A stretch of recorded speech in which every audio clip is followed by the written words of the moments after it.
Hi guys, I am NK. Welcome to DG family. देखिए, जो आज हमारे एयरपोर्ट सक्स ग्रुप का टेस्ट सीरीज़ है वो हमारा चल रहा है। एयरपोर्ट सक्स ग्रुप का जो टेस्ट नंबर 5 है उसका आज हम सॉल्व आउट करेंगे।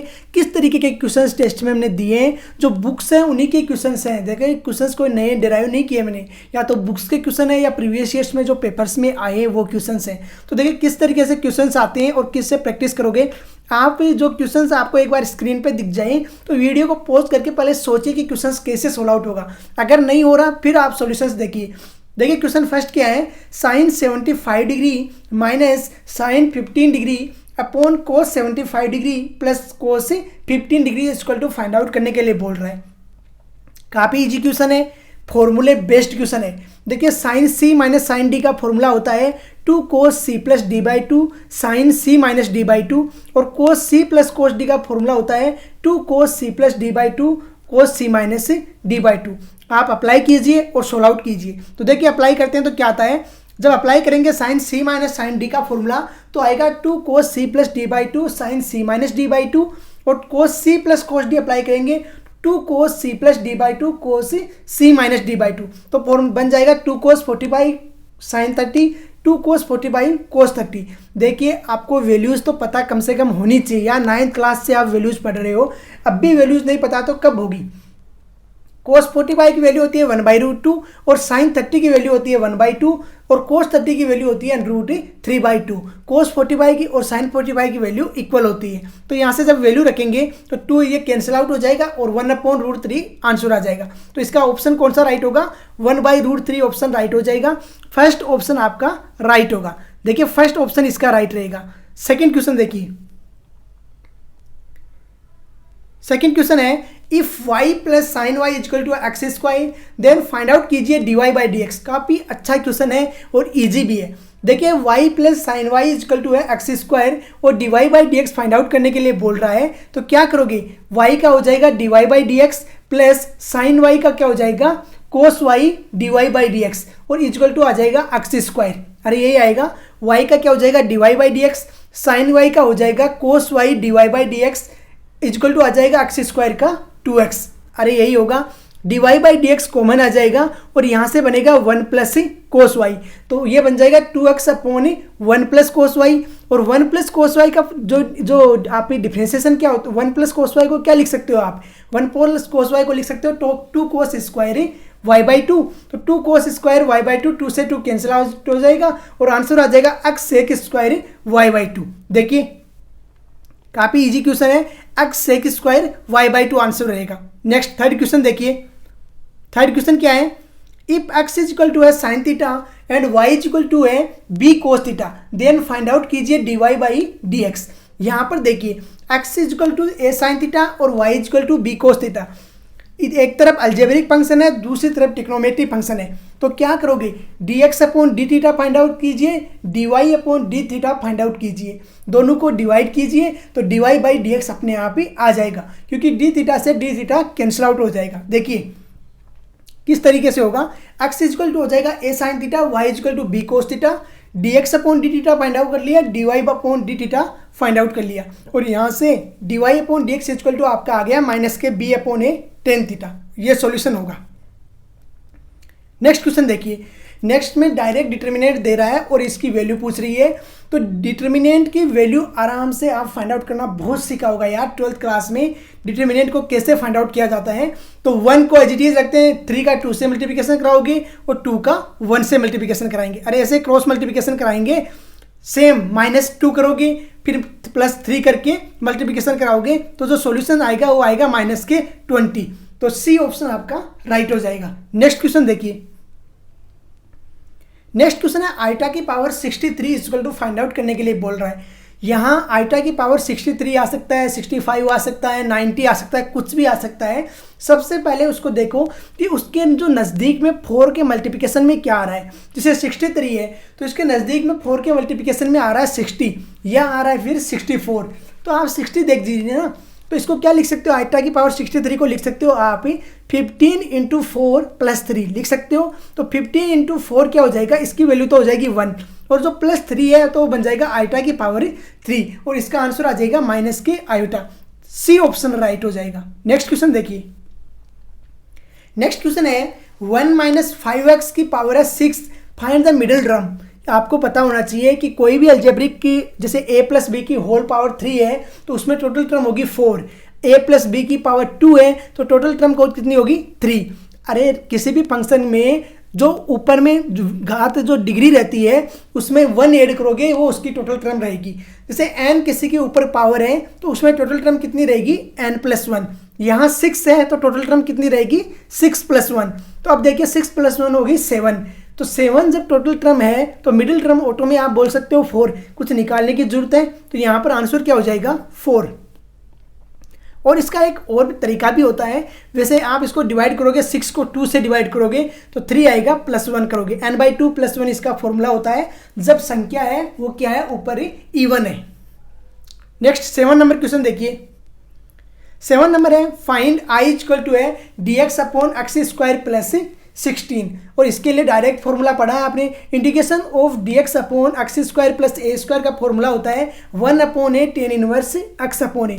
16 को आप लिख सकते हो 4d स्क्वायर, तो इसका फॉर्मूला क्या बन जाएगा 1/4 टेन इनवर्स x/4 और आपका बी ऑप्शन राइट हो जाएगा।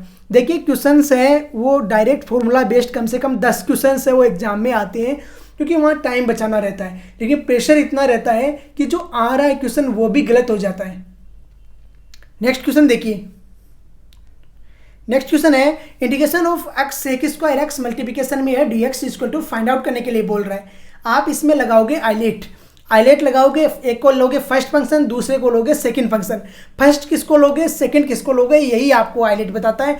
आइलेट क्या बोलता है, जिस आइलेट में आई फर्स्ट आता है तो आई को फर्स्ट लो। आई मीन्स होता है इनवर्स, एल मीन्स होता है लॉगरिथम, ए मीन्स होता है अलजेब्रिक, टी मीन्स होता है ट्रिग्नोमेट्री और ई मीन्स होता है एक्सपोनेंशियल। जो आइलेट में पहले आता है उसे फर्स्ट लो। तो यहाँ पर देखिए एक्स है वो क्या है पहले आ रहा है तो इसे फर्स्ट लीजिए और सेक स्क्वायर एक्स को सेकंड लीजिए। फिर क्या करते हैं फर्स्ट को एज इट इज रखा, सेकंड का इंटीग्रेशन तो हो गया sec square x dx minus first का डिफरेंशिएशन एक्स का डिफरेंशिएशन हो गया 1, integration of sec square x क्या हो गया 10x। तो यहाँ पर आ गया x 10x plus log mod of cos x plus c. अभी लास्ट जो लेक्चर्स आए हैं हमारे उसमें हमने रिवाइज किए थे फॉर्मूले, तो वहाँ पर पढ़ा था कि इंटीग्रेशन ऑफ 10x क्या होता है। इंटीग्रेशन ऑफ 10x के दो फॉर्मूले बताए मैंने, एक बताया log mod of sec x plus c, दूसरा बताया माइनस के log mod of cos x plus c. Next देखिए। नेक्स्ट है if y is equal to है sine tan inverse x then find out कीजिए dy/dx। इस क्वेश्चन को solve out करने के लिए आपको अच्छे से अच्छा तरीका यही है कि जो टेन इनवर्स एक्स अंदर है उसको ले लीजिए साइन इनवर्स एक्स में, टेन इनवर्स एक्स को साइन इनवर्स एक्स में कन्वर्ट कर लीजिए।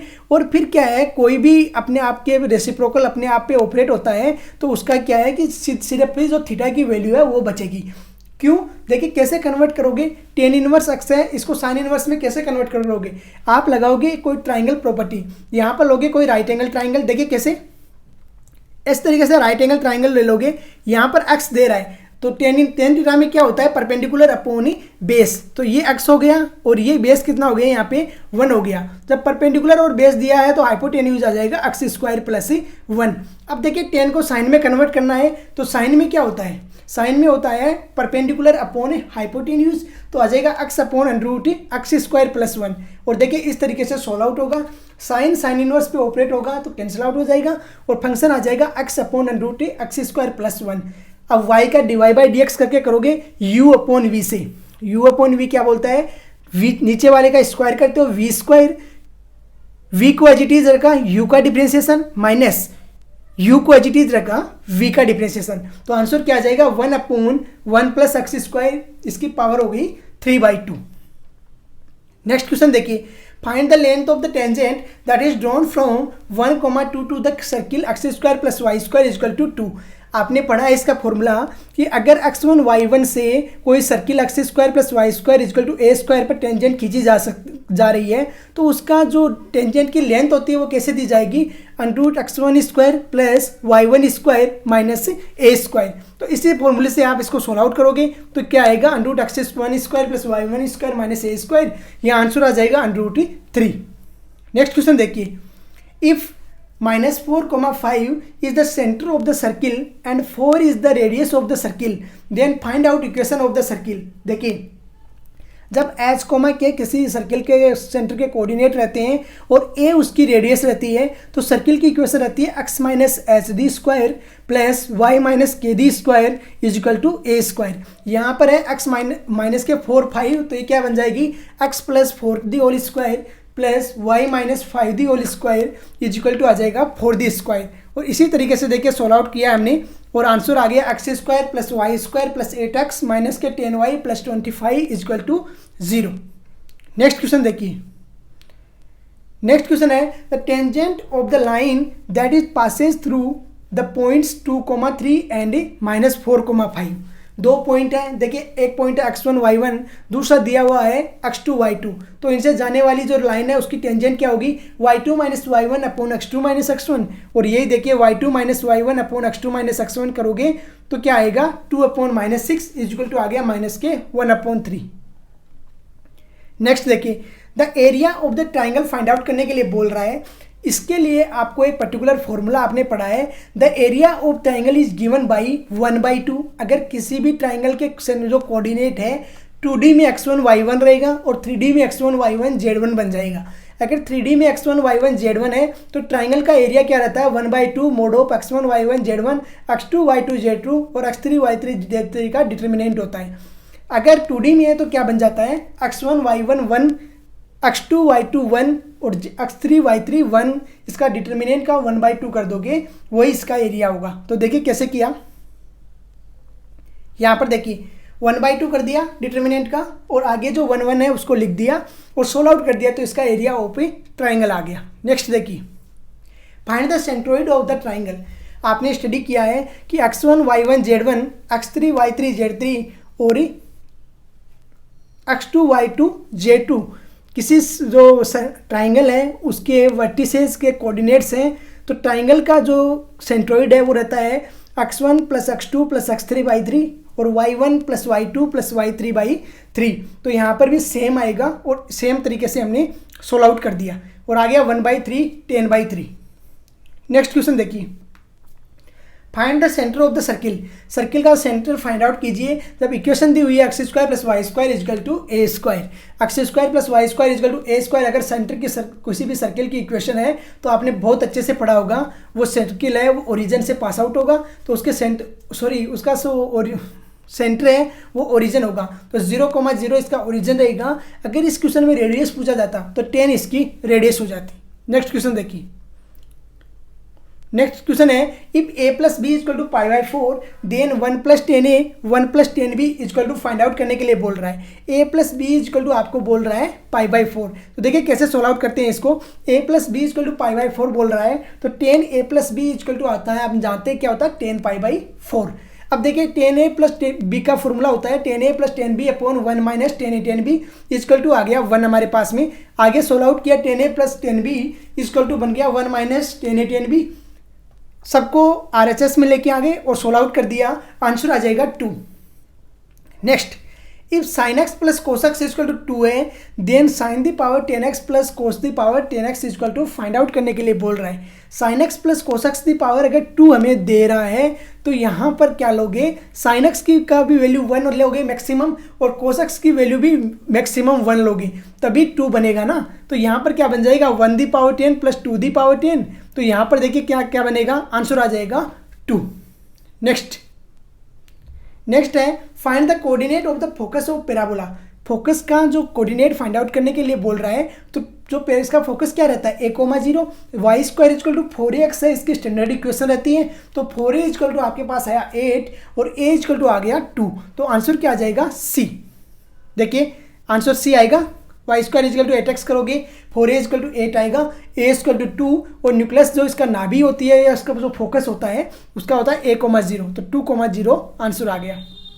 नेक्स्ट क्वेश्चन देखिए i the power p plus i the power p plus 1 plus i the power p plus 2 plus i the power p plus 3। सब में i the power p common लीजिए तो क्या बन जाएगा। देखिए आई दी पावर p लोगे तो 1 plus iota square plus iota the power 3। Iota the power p को कॉमन रखिए, अंदर बन गया 1 प्लस आइटा माइनस आइटा और -1 कैंसिल आउट हो गया, 0 आंसर आ गया। नेक्स्ट क्वेश्चन देखिए। नेक्स्ट क्वेश्चन है for which value of a root of the equation 3x square plus 7 plus a x plus 8 minus c equal to 0 are equal, बोल रहा है किस वैल्यू के लिए इसके रूट है इक्वल रहेंगे। देखिए जब रूट इक्वल रहते हैं तो डिस्क्रिमिनेंट क्या होता है, 0 होता है। डिस्क्रिमिनेंट क्या होता है, b square minus 4ac equal to always 0 रहेगा। तो यहाँ पर हमने कर दिया b square minus 4ac equal to 0, having equal roots d equal to 0। B square minus 4ac equal to 0 करोगे तो ए की वैल्यू आ गई माइनस के 13 प्लस माइनस 6√6। नेक्स्ट क्वेश्चन देखिए, इंटीग्रेशन है tan square theta dot sec square theta d theta. यहाँ पर क्या करोगे, tan square theta sec square theta d theta, tan theta को टी लीजिए तो sec square theta d theta equal to d t बन जाएगा। अरे बनेगा या नहीं बनेगा, तो यहाँ पर क्या हो गया, टी स्क्वायर डी टी आ गया। टी स्क्वायर का इंटीग्रेशन हम जानते हैं क्या होता है, टी दी पावर 3/3 और आंसर आ जाएगा 10 दी पावर 3 थीटा अपॉन 3। अरे यही आ रहा है, देखिए यही सॉल्यूशन होगा। नेक्स्ट क्वेश्चन देखिए, y equal to sine log x, then find out कीजिए dy बाई डी एक्स। अगर फंक्शन के अंदर फंक्शन है तो कैसे करते हैं, अंदर वाले फंक्शन को छुपा लेते हैं, पहले बाहर वाले का करते हैं। तो देखिए y इक्वल टू सबसे करोगे साइन लॉग एक्स का करो, साइन का करोगे तो बन जाएगा कोस लॉग एक्स, फिर लॉग एक्स का करोगे तो हो जाएगा 1/x, तो आंसर आ जाएगा सी ऑप्शन राइट होगा। नेक्स्ट देखिए, नेक्स्ट है limit x tends to 1 log x upon x minus 1, directly 1 रख रही हो तो 0.04 आ रही है, दैट इज नॉट डिफाइंड। तो यहाँ पर क्या करोगे, dl लगाओगे, तो dl लगाओगे तो log x का हो जाएगा 1/x और नीचे आ जाएगा 1, तो आंसर आ जाएगा 1b। Next, how many words can be form from words that's are using in apple. Apple जो वर्ड है उसमें जितने भी वर्ड यूज़ किए जा रहे हैं उनसे कितने वर्ड्स फॉर्म किए जा सकते हैं। तो क्या बोलते हैं, जितने वर्ड हैं उनका फैक्टोरियल करो और जितने कॉमन आ रहा है उनसे डिवाइड कर दो। तो एप्पल में कितने वर्ड है 5, तो फैक्टोरियल 5, कॉमन कितने हैं 2, 2 p है ना, तो ये हो जाएगा factorial 5 upon factorial 2। Next question देखिए, A school having 30 teachers in which the teachers physics, 5 teacher teaches maths and physics both, then find out the how many teachers teach maths only। Question देखना, maths only बोल रहा है। आपने एक formula पढ़ा है NA union B equal to होता है NA plus NB minus NA intersection B। तो यहाँ पर देखिए हमें क्या दिया हुआ है, हमें A school having 30 teachers NA union B हमें दिया हुआ है, in which the teacher physics in which 15 teachers physics, तो एन पी की फिजिक्स की वैल्यू हमारे को दिया हुआ है 15, 5 teacher teachers maths, 5 teacher teachers maths and physics both. तो जो यूनियन जो इंटरसेक्शन वाली टर्म है उसकी वैल्यू भी दी हुई है। तो अब हमको मैथ वाला निकालना है, तो मैथ वाला यहाँ से देखिए कैसे निकलेगा, मैथ वाला आया x इक्वल टू 20। अब सिर्फ बोल रहा है ना, ओनली बोल रहा है, तो उस पर भी आपको ध्यान देना है, तो दोनों वाले को घटा देना है। तो 20 में से 5 रिड्यूस कर दिया तो आंसर आ जाएगा 15। तो इस तरीके से हमारा जो आज 5th जो टेस्ट है एयरपोर्ट्स का वो कंप्लीट हो चुका है। I think you understand all the questions. अच्छे से आपको समझना है और अच्छे से पेपर दे के आना है। अरे यार देखो, इतनी कम उम्र में इतनी अच्छी जॉब आपको नहीं मिल पाएगी, तो मेरा तो यही है कि आप जितना ज़्यादा मेहनत कर सको मेहनत करो, एक नहीं तो दूसरे चांस में आपको सिलेक्शन लेना है। और हो सकता है फर्स्ट चांस है वो गोल्डन चांस होता है, तो उसी में सिलेक्शन लेने की कोशिश करो। अरे ऐसा भी नहीं है कि सिलेक्शन नहीं होता तो पूरा डिमोरलाइज हो जाते हो और नेक्स्ट पेपर की तैयारी नहीं करते हो। बहुत चांस आएंगे, लेकिन ऐसा है कि फर्स्ट चांस है वो गोल्डन चांस होता है। अच्छे से स्टडी करो और अच्छे से सिलेक्शन पाओ। तो आज का लेक्चर मैं यहीं पे फिनिश करता हूँ। जय हिंद, जय भारत।